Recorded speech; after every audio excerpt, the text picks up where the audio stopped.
Before we start, let me remind you of the channel membership for this channel. If you click the Join button right below the like button, you can join the membership and support the channel for as low as 99 cents per month.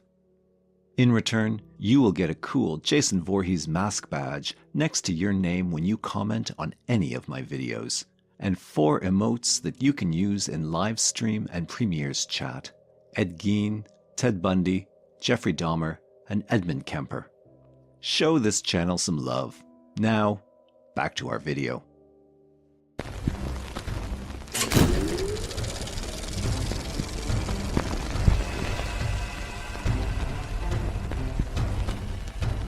"33-year-old Dennis Nilsen met the young man in the pub late in 1978 and invited him home to 195 Melrose Avenue in London. They continued to drink and eventually crawled into bed together to sleep. Nilsen woke up at dawn and realized that his new friend was now going to leave.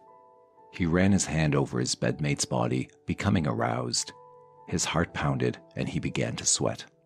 He watched the young man sleep and looked over at the pile of clothing they had both discarded.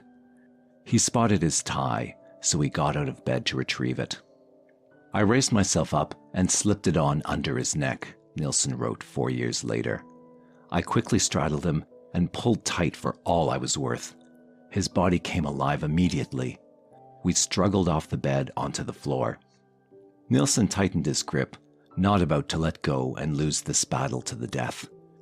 His victim pushed himself with his feet, with Nilsen on top of him, along the carpet.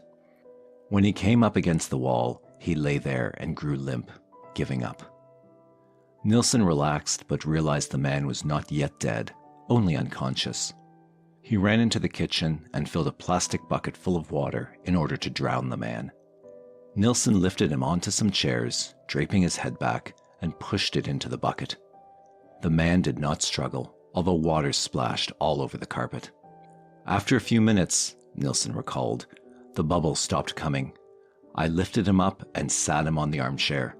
The water was dripping from his short, brown, curly hair." He had just killed a man, and he did not even recall his name. Nilsen sat there shaking, barely cognizant of what he had done and what he now faced as a result. He made himself a cup of coffee and smoked several cigarettes, trying to think about what to do. His black and white dog, Bleep, came in from the garden and sniffed at the corpse on the chair. He ran the dog off and then sat down in shock. He removed the tie from the dead man's neck and just stared at him. Then he got up, put a towel over the window, and hoisted the corpse onto his shoulders to carry it into the bathroom. Gently, Nilsen put him into the tub, ran the water, and washed the man's hair. He was very limp and floppy, Nilsen recalled. He struggled to get him out of the tub and to dry him off. Then he took him back into the other room and put him in the bed. His new friend was not going to leave him now. He ran his hand over the still warm flesh, noticing the slight discoloration of his lips and face. He pulled the bedclothes over him and sat on the bed, trying to think. "It was the beginning of the end of my life as I had known it," Nilsen wrote. "I had started down the avenue of death and possession of a new kind of flatmate." Rather than being appalled at the sight of a corpse, he thought it quite beautiful. He did not really know why he had killed the young man. He just had not wanted him to leave. He had spent Christmas alone and did not want to do the same for New Year's. Now he had someone to spend it with. Later that day, he went to a hardware store to buy an electric knife and a large pot, but he could not bring himself to cut the body up this way. Instead, he opened some new underwear and dressed the body. Then Nilsen took a bath. That's when he decided to try to have sex with the corpse. He got into bed, but could not sustain the arousal he had felt a few moments earlier, so he pulled the body off the bed and laid it on the floor. He used a curtain to cover it. He got into the bed and fell asleep. Later, he got up, made dinner, and watched television with the body still lying there on the floor not far away. Finally, he knew he needed to do something. He pried loose some floorboards and tried to shove the body into the space, but rigor mortis had set in, preventing him from maneuvering the corpse. He stood the body against the wall, deciding to wait until the stiffness passed. However, the next day, he was still standing there against the wall, so Nilsen laid him down and worked on his limbs to loosen them. Finally, he was able to get him into the grave under the floor. He covered the corpse with boards. After a week, Nilsen grew curious, so he lifted the carpet and opened up the floor once again. The corpse was dirty, so Nilsen carried it back into the bathroom to wash it. Then Nilsen washed in the same water. Rather than stuff him beneath the floor again, he trussed him up by the ankles. Eventually, it went back under the floorboards. It remained there for 7.5 months until Nilsen took it out and burned the remains in a bonfire. He added rubber to the fire to mask the smell of burning flesh. He raked the ashes into the ground. The young man was never identified. Nilsen was astonished that he was able to get away with this and believed it would never happen again. He was wrong. It would happen 14 more times. In October 1979, nearly a year after the first murder, a young Chinese student, Andrew Ho, went home with Nilsen. The young man wanted to try some bondage play. Nilsen was disinclined, but put a tie around his neck and told him he was playing a dangerous game. Ho left and informed the police, but no charges were brought. By 1981, Nilsen had killed 12 men in that apartment. Only 4 were identified: Kenneth Ockenden, Martin Duffy, Billy Sutherland, and Malcolm Barlow. Many of them may have been unemployed or homeless young men looking for a way to make money. Some were homosexual, and a few were male prostitutes.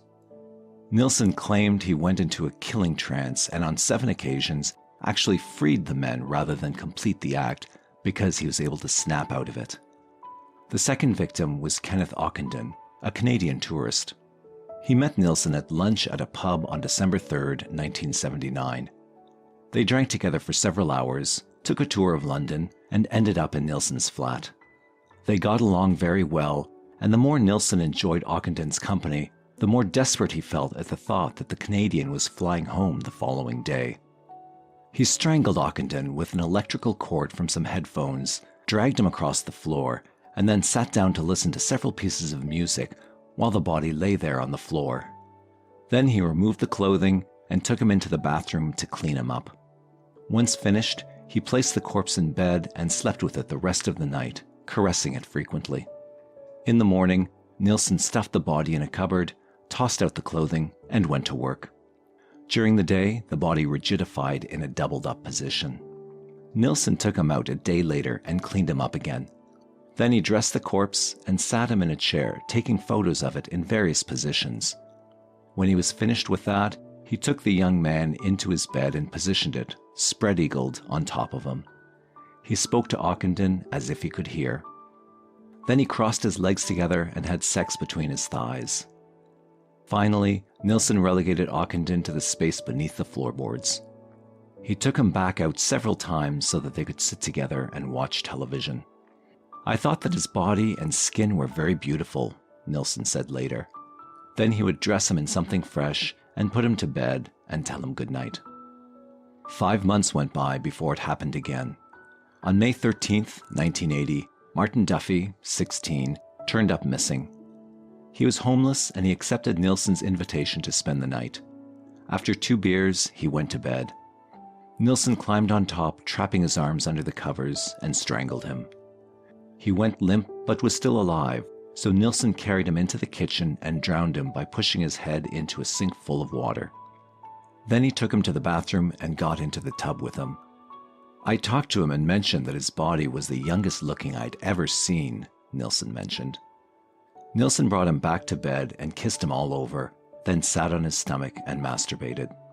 Duffy went into the cupboard for 2 full weeks and then was placed under the floorboards. The next one, 27-year-old Billy Sutherland, slept with men for money. Nilsen did not even want to take him home, but he followed Nilsen after they went bar hopping one night. Nilsen barely recalls strangling him and finding a body in his home the next morning. Malcolm Barlow, age 24, was an orphan with mental problems. He was also a pathological liar. Nilsen found Barlow loitering outside his home, complaining of weakness from epilepsy, and he took him home and called an ambulance. When Barlow was released, he came back and sat on Nilsen's doorstep to await his return from work. Nilsen invited him in, and they drank together before Barlow fell into a deep sleep. Nilsen found his presence a nuisance, so he strangled him. The next day, he stuffed Barlow in the cabinet under the kitchen sink. He sat in the flat with a half-dozen other bodies awaiting disposal. Some of them Nilsen had kept in bed with him for sexual purposes for as long as a week. Having control over these men thrilled him, and the mystery of a dead body that would not respond fascinated him. It was his feeling that he appreciated them more deeply than they had ever been appreciated before. Nilsen sprayed his rooms twice a day to be rid of flies that were hatched. Another tenant mentioned the pervasive odor, but Nilsen assured her it was the decay of the building. Once he contemplated suicide, but his dog came in, wagging her tail, and he decided against it. Instead, he spat on his image in the mirror. To get rid of the corpses, he would put his dog and cat in the garden, strip down to his underwear, and cut them up on the stone kitchen floor with a kitchen knife. Sometimes he would boil the flesh off the head in the pot he had bought for the first victim. He had learned how to butcher, so he knew how best to cut up a body, and he placed the organs in a plastic bag. Then he would replace the whole package under the floor until the next step. At one point, there were 2 entire bodies beneath the boards and 1 dismembered. He also put pieces into the garden shed or down a hole near a bush outside. Internal organs he put into a gap between the double fencing in his yard. A few severed torsos he stuffed into suitcases. When he could, he dragged the bags and suitcases out to the yard and burned the bodies a few feet from the garden fence. It always amazed him that no one queried him about his activities or tried to stop him. In fact, when his apartment was vandalized, he had detectives investigate, and they remained completely unaware that they stood over the remains of 2 men. Children came from the neighborhood to watch the blazing fire that burned all day, and Nilsen warned them to keep some distance from it. As the fire burned down, he spotted a skull in the center and crushed it into ash. Then he raked the remains of 6 men into the earth. 5 more were still to die in that apartment, their remains consumed in a 3rd bonfire. When he prepared to move to a new place, he checked around and nearly forgot that he had placed the hands and arms of Martin Barlow near a bush. He took care of that final detail and then drove away, hoping to put this part of his life behind him. 16 months later, after he was arrested, police officers found over 1,000 bone fragments in his former garden. Nilsen had lost the use of a garden and even of the space underneath floorboards. The house where he moved had been divided into 6 apartments, and his flat at 23 Cranley Gardens was an attic. He was sure this would be a deterrent for his compulsive homicides.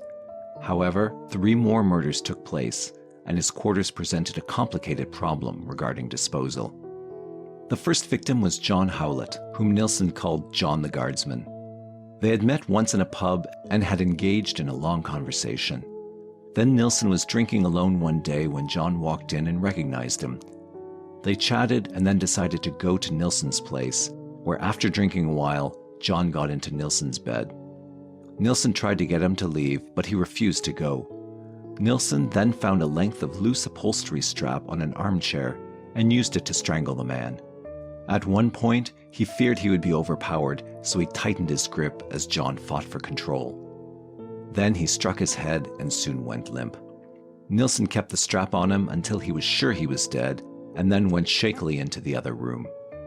He soon became aware that John was still alive. He lopped the strap around his neck again and held it for 2 or 3 minutes. However, John's heart was still beating, so Nilsen dragged him into the bathroom to drown him, leaving him there for the rest of the night.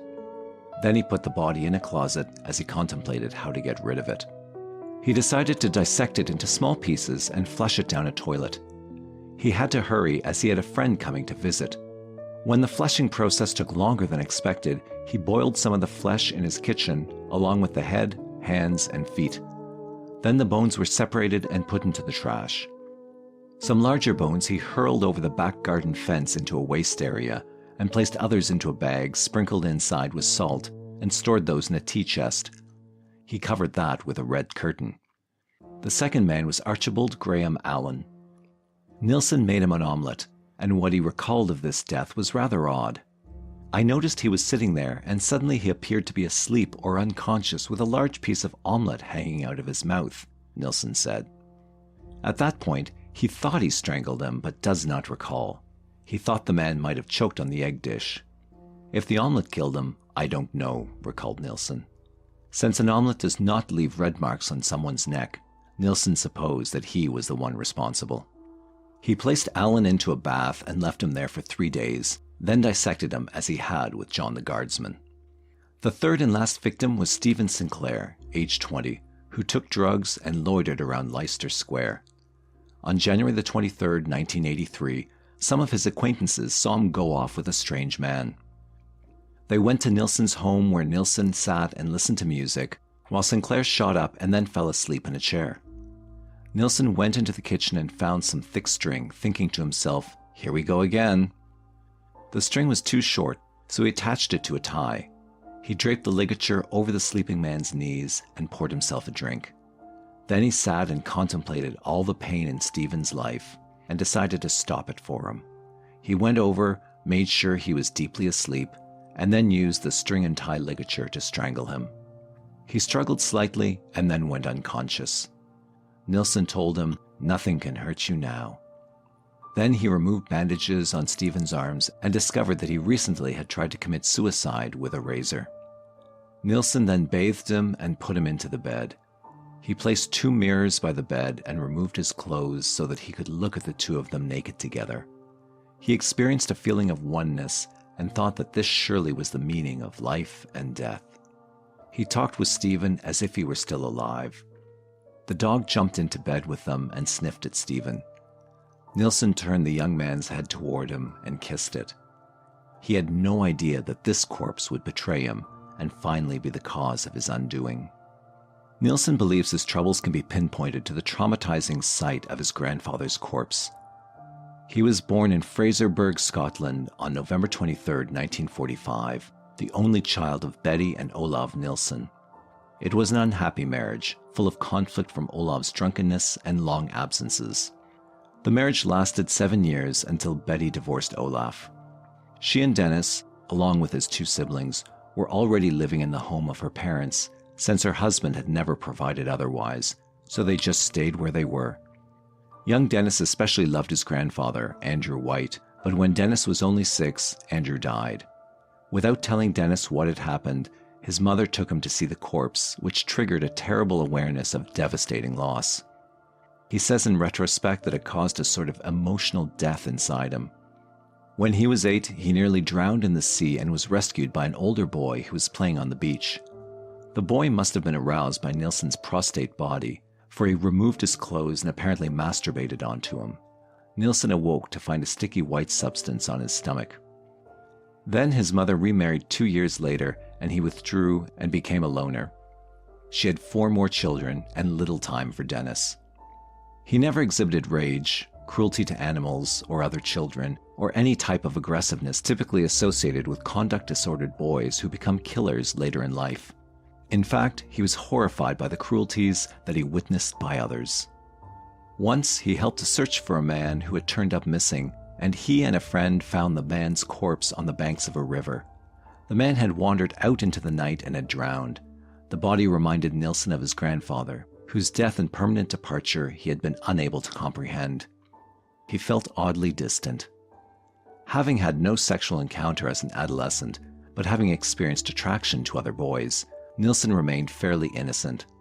Once he had looked at his brother's sleeping form, exploring his naked anatomy, but that had been quickly aborted. In 1961, he enlisted in the army and became a cook, which is how he learned butchery. He began to rely on alcohol to stave off loneliness, although he kept his distance from others. It was during these years, when he finally got a private room, that he would lay down in front of a mirror in such a way as not to see his head and pretend to be unconscious. The other body aroused him, and he would masturbate as he contemplated it. During the last few months of service, he met a man whom Brian Masters, in the definitive book on Nilsen, called Terry Finch, and they developed a close relationship. Nilsen was clearly in love, and he got the young man, who was not gay, to pretend to be dead while he took home movies. Their parting was a source of great pain for Nilsen. He he destroyed the films he had made and gave the projector to Terry. In 1972, he trained to become a policeman. One of the experiences he recalled was seeing autopsied bodies in a morgue. He found himself fascinated. Nevertheless, this job was not for him, and after a year, he resigned. He got employment as a job interviewer and remained with that until his arrest. He met a young man there, David Painter, who was looking for a job. Nilsen later encountered him in the street, and they went together to Nilsen's flat. Painter crawled into bed and fell asleep. He awoke to find Nilsen taking pictures of him, and he created such a row that he hurt himself and he had to be taken to a hospital. Nilsen was questioned by the police and released. He fell into a life of casual pickups, but was troubled by how transient and superficial they were. He sought something more enduring. He was ready to commit if only someone would commit to him. His fantasies in the mirror developed more bizarre qualities. Now he thought of the other body as being dead, a state he perceived as emotional and physical perfection. He even used makeup to achieve a better effect, including mixing up some fake blood to make it appear that he had been murdered. He imagined someone coming in to take him and bury him. Sometimes it worried him to be so in love with his own dead body. In 1975, he moved into 195 Melrose Place in North London, a ground-floor flat with a garden, with a man named David Galligan, who denied that their friendship was homosexual. They bought a puppy, which they named Bleep, and then added a cat. 2 years later, with their diverse personalities causing considerable distress to both, Nilsen ordered Galligan to leave. Afterward, however, he felt very afraid that he would end up alone. "Loneliness is a long, unbearable pain," he wrote. He threw himself into his work, becoming increasingly more political, drank more, and watched a lot of television. The killings began a year and a half after Galligan left. The last body Nilsen dissected, that of Stephen Sinclair, got the same treatment as the two preceding it. He boiled the head, hands, and feet, and placed the rest in plastic bags. He put one part in a cubbyhole in the bathroom, and others went into the tea chest. Some of the flesh and organs were flushed down the toilet. Nilsen may also have dumped some large pieces, because a man found a bag ripped apart near his garden, some distance away from Nilsen's, which contained what looked like a rib cage and a spinal column. He did not report it, and it disappeared within a few days. It was never tied to Nilsen. There were 5 other tenants at 23 Cranley Gardens, but none of them knew Nilsen very well. During the first week of February, one of them noticed that the downstairs toilet was not flushing properly. He tried to clear the blockage with acid, but to no avail. Other toilets seemed to be functioning as poorly, but Nilsen denied that he was having any problems. A plumber arrived to investigate, but his tools did not work. He called in a specialist. Nilsen feared that his own activities might be at the heart of the problems downstairs, so he stuffed the rest of Sinclair's body into plastic bags, along with a partially boiled head. He locked the remains into the closet. He stopped flushing the toilet. 2 days later, in the evening, a company called Dino Rod arrived to examine the blockage. Deciding it was underground, the technician, Michael Catran, went into a manhole by the side of the house. He noticed a peculiar smell. Catran was convinced it was from something dead. He spotted sludge about 8 inches thick on the floor of the sewer and found that it was composed of 30 to 40 pieces of flesh. It had come from the pipe leading from the house. He reported his findings to his superiors. The tenants gathered around him as he phoned, including Nilsen, and he mentioned that they might have to call the police. First, however, his company would do a better analysis by daylight. He then took Nilsen and one of the other tenants back outside with them to see the pile of rotting flesh. Nilsen returned at midnight to remove the particles of flesh and dump them over the fence. He thought about replacing them with pieces of chicken from the store and then pondered suicide. Instead, he sat alone in his flat and drank, surrounded by body parts of 3 men. However, the downstairs tenants had noticed his movements. When Catran returned and found the sewer cleaned out, the tenants told him their suspicions. From deep inside the sewer, he pulled out one piece of foul-smelling meat and called the police. At work on the day of February the 9th, 1983, Nilsen told a co-worker, "If I'm not in tomorrow, I'll either be ill, dead, or in jail." They both laughed. But Nilsen sensed something coming. When he stepped into the dark hallway to go to his flat, he saw 3 men waiting for him. Detective Chief Inspector J told him they had come about his drains. He told Nilsen that human remains blocked them. Nilsen exclaimed in dismay and then asked, "Where did it come from?" They pointed out that it could only have come from his own flat and asked about the rest of the body. Nilsen gave up and said he would come to the station. He knew his rights and admitted that he wanted to talk, and talk he did, as he unburdened himself in sickening detail. The more he talked, the more the police realized that they had been given clues over the past 4 years, and had they acted differently, they might have stopped the killing spree much sooner. A search of Nilsen's closet uncovered several bags of male remains in various stages of decomposition. These were taken to a mortuary for examination. Nilsen told them to look in the tea chest and under a drawer in the bathroom. He also pointed them toward his former apartment, where he had killed 12 to 13 men. He admitted that there were 7 others whom he had tried to kill and had failed. In the police station, Nilsen said, "The victim is the dirty platter after the feast, and the washing up is an ordinary clinical task." Nilsen began to spill out the details of his murders at once, despite being cautioned. His formal questioning began on February the 11th. It lasted over 30 hours, spread throughout the week. Nilsen talked about his techniques and helped the police to identify parts of the victims. He did not really require much prompting. The information flooded out as if to purge his conscience and to get rid of every possible memory. He made no digressions and did not plead for compassion. He also exhibited no remorse. He claimed later that his professional training allowed him to feign calmness so the officials could take down the information. He told them what they would need for conviction, but nothing personal. Privately, he was afraid and deeply disturbed by what he had done. Thanks to Nilsen, it was possible to find the various pieces of bodies and assemble them into a person, as they did with Stephen Sinclair. His lower half was in a bag in the bathroom. From there, they could figure out which torso was his, along with the rest. With a definite identity, they were able to charge Nilsen and hold him pending further investigation. Nilsen also accompanied police to 195 Melrose Avenue and pointed out where he had buried things and made bonfires. A lawyer was now appointed to Nilsen named Ronald T. Moss, who listened with the police to Nilsen's detailed confession. He was satisfied that Nilsen understood what was happening. When one police officer insisted that Nilsen was a predator with malicious intent, Nilsen responded, "I seek company first and hope everything will be all right." Later, he wrote his gruesome memoir for a young writer, Brian Masters, who turned Nilsen's ramblings into a book. As Masters says, Nilsen is the first murderer to present an exhaustive archive measuring his own introspection. His prison journals are therefore a unique document in the history of criminal homicide.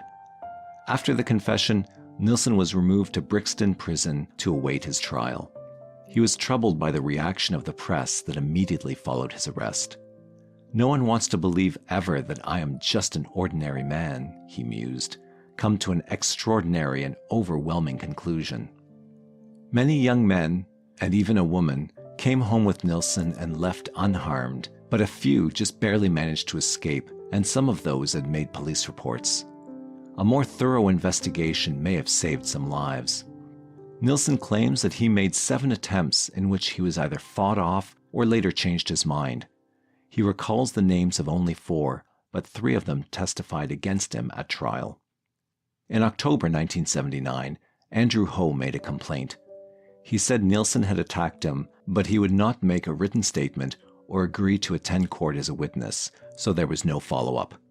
Perhaps Ho did not want to admit his own solicitation of Nilsen. Almost a year later, Douglas Stewart said that Nilsen had attacked him.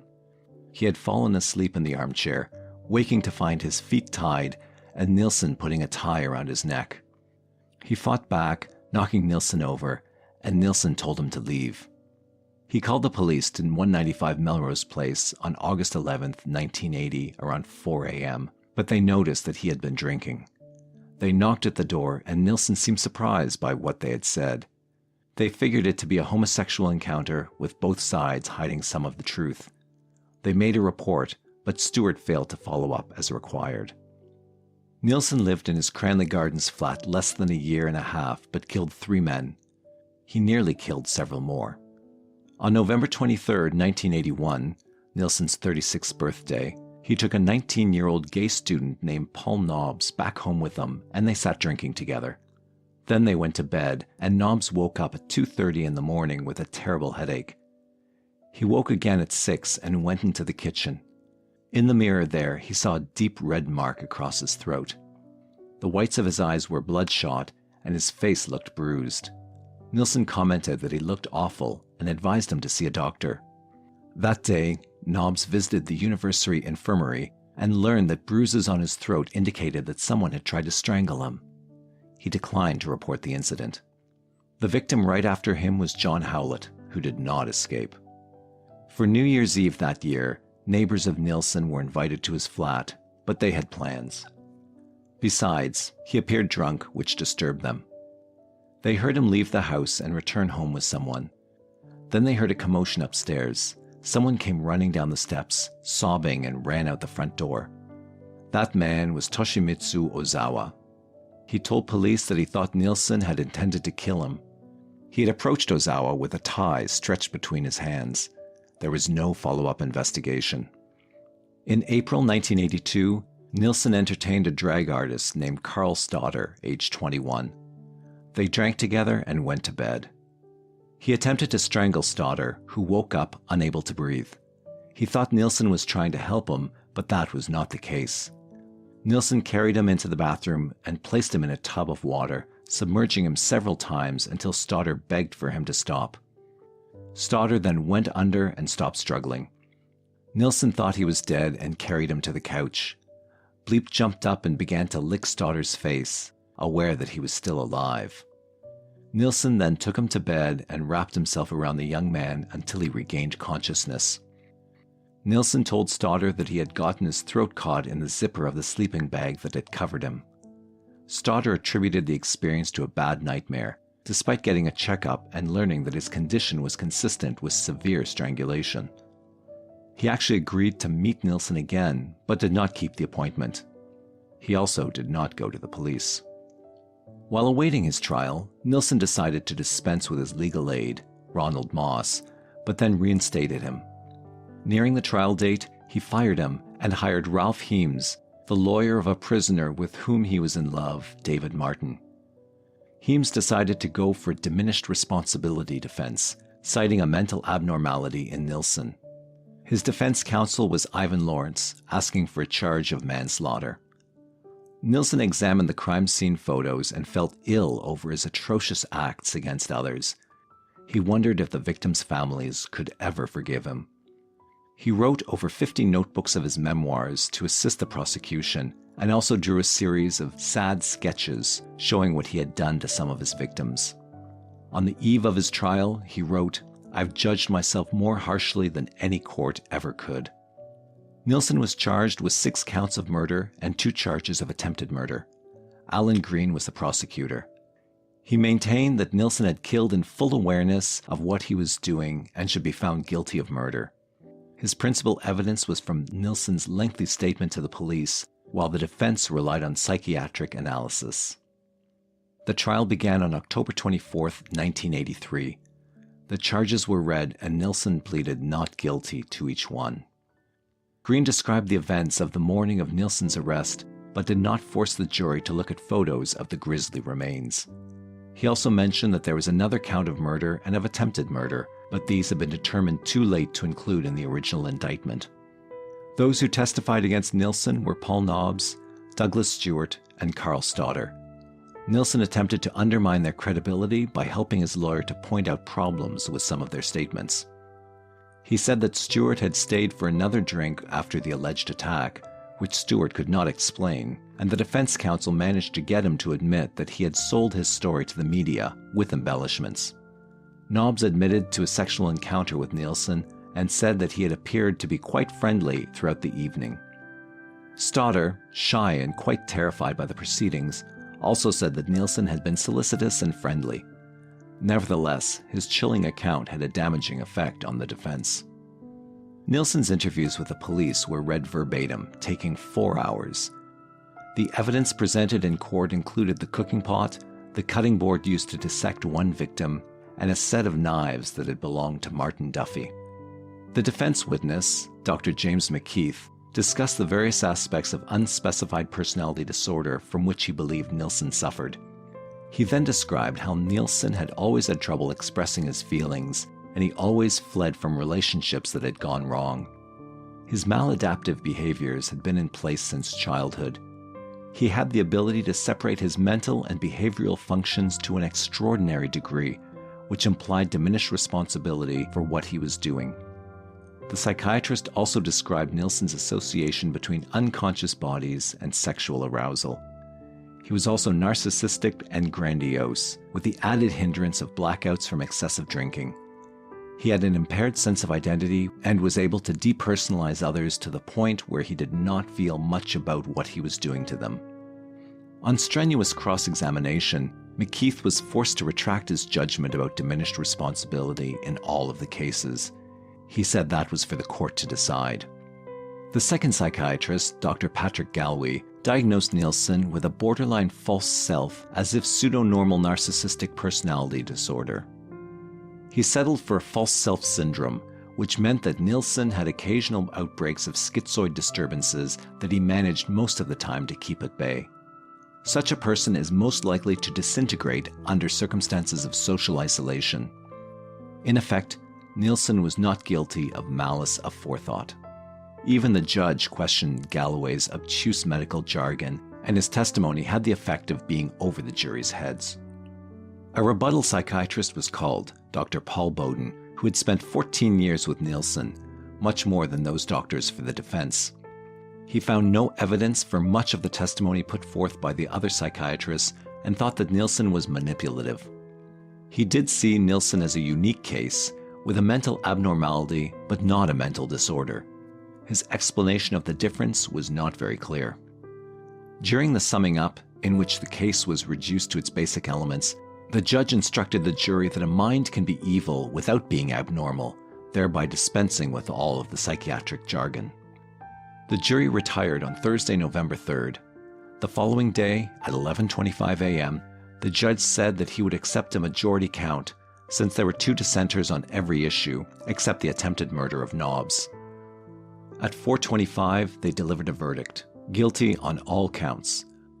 The judge sentenced Dennis Andrew Nilsen to life in prison, not eligible for parole for 25 years. Nilsen was almost 38. Nilsen, no doubt, influenced many fiction writers to some degree, but one of the most sustained portrayals of a killer based on him is Poppy Z. Bright's Exquisite Corpse. In that novel, she draws together 2 serial killers, Jay Byrne, who lives in her hometown of New Orleans, and Andrew Compton from London.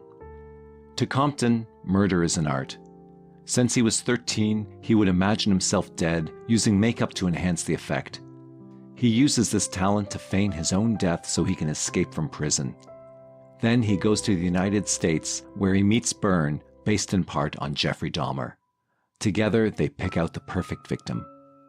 This story is filled with graphic descriptions of the dismemberments and decomposition of bodies.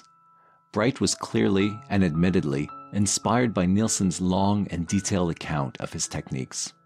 Her own killer, aged 33, killed 23 boys and young men between 1977 and 1988.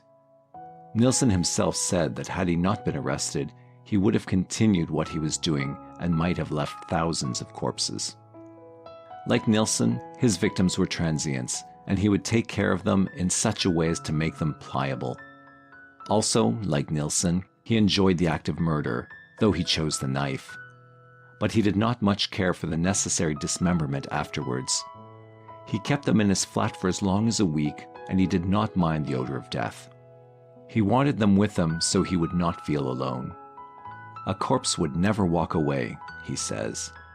As he cut them up, he drank alcohol, just like Nilsen, and after he was incarcerated, he filled numerous notebooks with his introspection and recollections.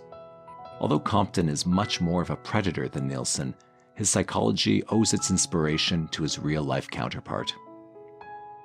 British authorities have thwarted Dennis Nilsen's attempt to publish his 5-volume, 4,000-page memoir, apparently called A History of a Drowning Boy, Papers from a Prisoner. Yet he's found a new means of getting some press, a letter to an editor.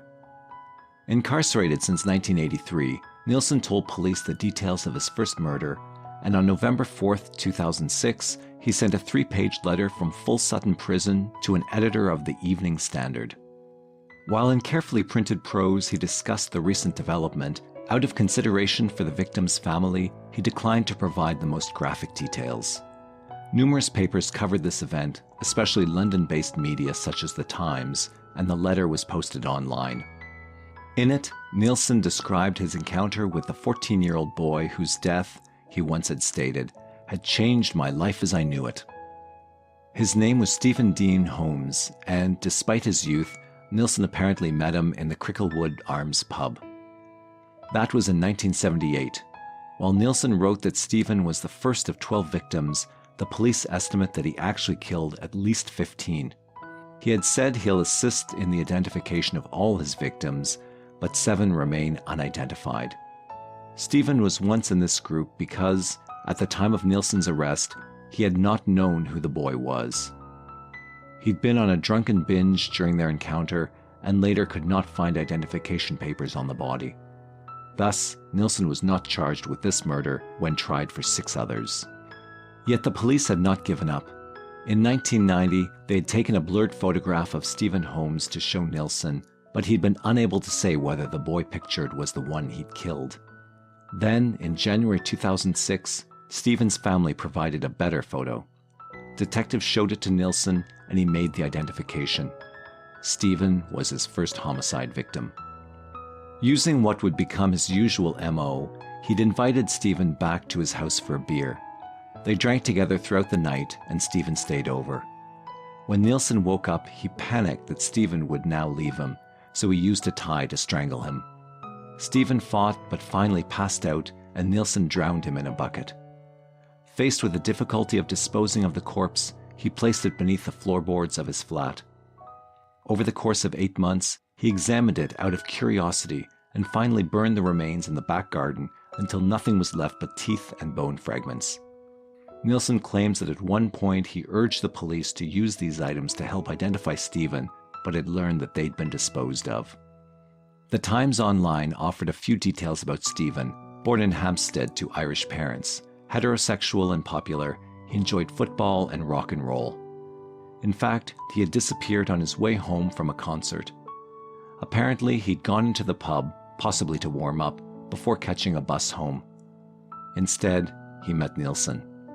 Although Stephen's mother died without learning what had happened to him, his father was still alive. The minimum term of 25 years to life imprisonment, to which Nilsen was sentenced in 1983, was replaced by a whole life tariff by Home Secretary Michael Howard in December 1994. This ruling ensured he would never be released from prison, a punishment he accepted. In 2003, Nilsen was again transferred to HMP Full Sutton, where he remained incarcerated as a Category A prisoner. In the prison workshop, Nilsen translated books into Braille. He spent much of his free time reading and writing, and was allowed to paint and compose music upon a keyboard. He also exchanged letters with numerous people who sought his correspondence. Nilsen remained at HMP Full Sutton until his death on the 12th of May, 2018.